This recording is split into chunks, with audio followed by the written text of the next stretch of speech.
සුබ දවසක්. Ceylon green market එකට ඔබ සැම සාදරයෙන් පිළිගන්නවා. අද අපේ කතාව ඉඟුරු කෑවොත් වෙන දේ ගැනයි. සියවස් ගණනාවකට පෙර සිටම ඉඟුරු ආසියාවේ ඉතා වටිනා ඖෂධයක් ලෙස භාවිතා කරලා තියෙනවා කියලා ඔබ දන්නවද? ඉඟුරු කියන්නේ යුරෝපයට ආසියාවෙන් හඳුන්වා දෙනු ලැබූ මුල්ම කුළුබඩුවයි. අපේ පරණ ගෙදරක නම් නැතුවම බැරි ඉතා වටිනා උසුපැලයක් තමයි ඉඟුරු කියන්නේ. කුඩා බිම් කඩවල් වල පරණ හට්ටි මුට්ටිවල සීමිත ඉඩ ප්‍රමාණවල ඉඟුරු වගා කරා. එමගින් අත්‍යවශ්‍ය අවස්ථාවන් වලදී භාවිතයට ගැනීමටත් ඔවුන් පුරුදු වී සිටියා.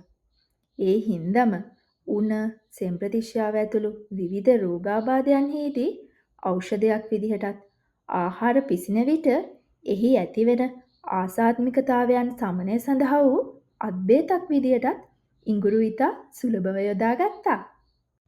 ඉතින් ඒ නිසාම ආහාරවලට වගේම තේවලට දමා පරිභෝජනය කරන්නත් කාලයත් සමග ගොඩ දෙනෙක් පුරුදු වුණා. ඉතින් ඒ නිසාම ආයුර්වේද පොතපතේ සඳහන් වෙන විදිහට නම් ඔක්කාරය, වමනය, බඩරුදාව, සන්ධි ප්‍රදාහය වගේම ස්නායු ආබාධ සඳහා ඉඟුරු ඖෂධයක් ලෙස භාවිතා කරනවා. ඒ විතරක් නෙවෙයි. අද වෙන විට ඕස්ට්‍රේලියාව, චීනය, ඊජිප්තුව, ජර්මනිය, මහා බ්‍රිතාන්‍ය, ජපානය, ස්විට්සර්ලන්තය වැනි රටවල ඉඟුරු කියන්නේ ජාතික ඖෂධ ලයිස්තුවේ අනිවාර්ය අංගයක්ලු. ආහාර අරුචිය, බ්‍රොන්කයිටිස් සහ සන්ධිරුදා සමනය කිරීමටත් ඉඟුරු ඉතා විශිෂ්ට ඔසුවක් වගේම ප්‍රබල ප්‍රතිඔක්සිකාරකයක්. ඒ විතරක් නෙවෙයි, පිළිකා කාරකවලට එරෙහිව ක්‍රියා කරන්න පුළුවන් බලයක් ඉඟුරු සතු බව අධ්‍යයනවලින් සොයාගෙන තියෙනවා. විශේෂයෙන්ම හෘද රෝග සහ ආඝාතය වැළඳීමේ අවදානම අඩු කිරීමේ විශ්මිත ගුණයක් ඉඟුරුවල අඩංගු වෙනවා කියලා ඔබ දැනන් හිටියද? එය ප්‍රතිඔක්සිකාරක ගුණවලින්ද පිරීලා තිබෙනවා. මේ නිසාම දිනපතා ඉඟුරු පානය කිරීම තුළින් සෞඛ්‍ය මට්ටම යහපත්ව පවත්වාගෙන යාමට බොහෝ සෙයින් උපකාරී වෙනවා. විශේෂයෙන්ම කාන්තාවන්ගේ ඩිම්බකෝෂාශ්‍රිතව ඇතිවන පිළිකා වැනි ජීවිතයට තර්ජනයක් එල්ල කරවන තත්ත්වයන්ට පවා ප්‍රතිකාර කර ඒවා වළක්වා ගත හැකි ගුණයක් ඉඟුරු සතුව පවතිනවලු.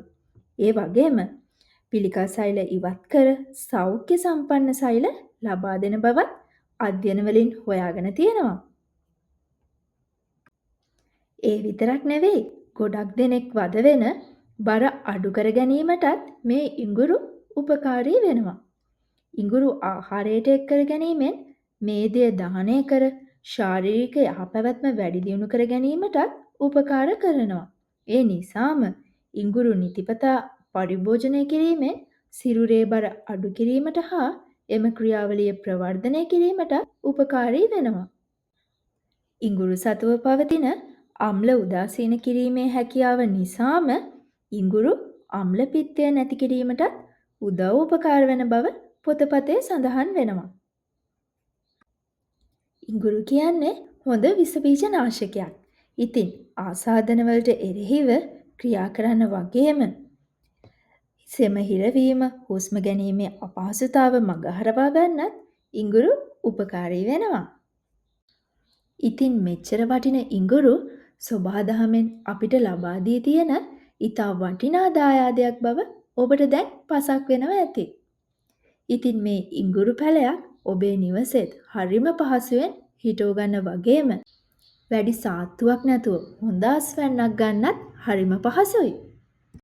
ඉතින් ශ්‍රී ලංකාවේ දේශීය ඔසුපැල අතර ඉඟුරු කියන්නේ කතා කරලා ඉවර කරන්න හරිම අමාරු ඔසුපැලයක්.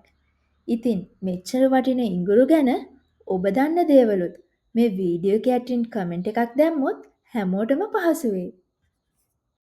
ඒ විතරක් නෙවෙයි, ඔබත් මිලදී ගන්න ඉඟුරු හොයනවා නම්, ඔබ ළඟත් ඉඟුරු විකුණන්න තියෙනවා නම්, ඒ වගේම වැඩිපුර තියෙන ඉඟුරු නොමිලේ දෙන්නත් කැමති නම් දැන්ම යන්න www.ceylongreenmarket.com අපේ වෙබ් අඩවියට.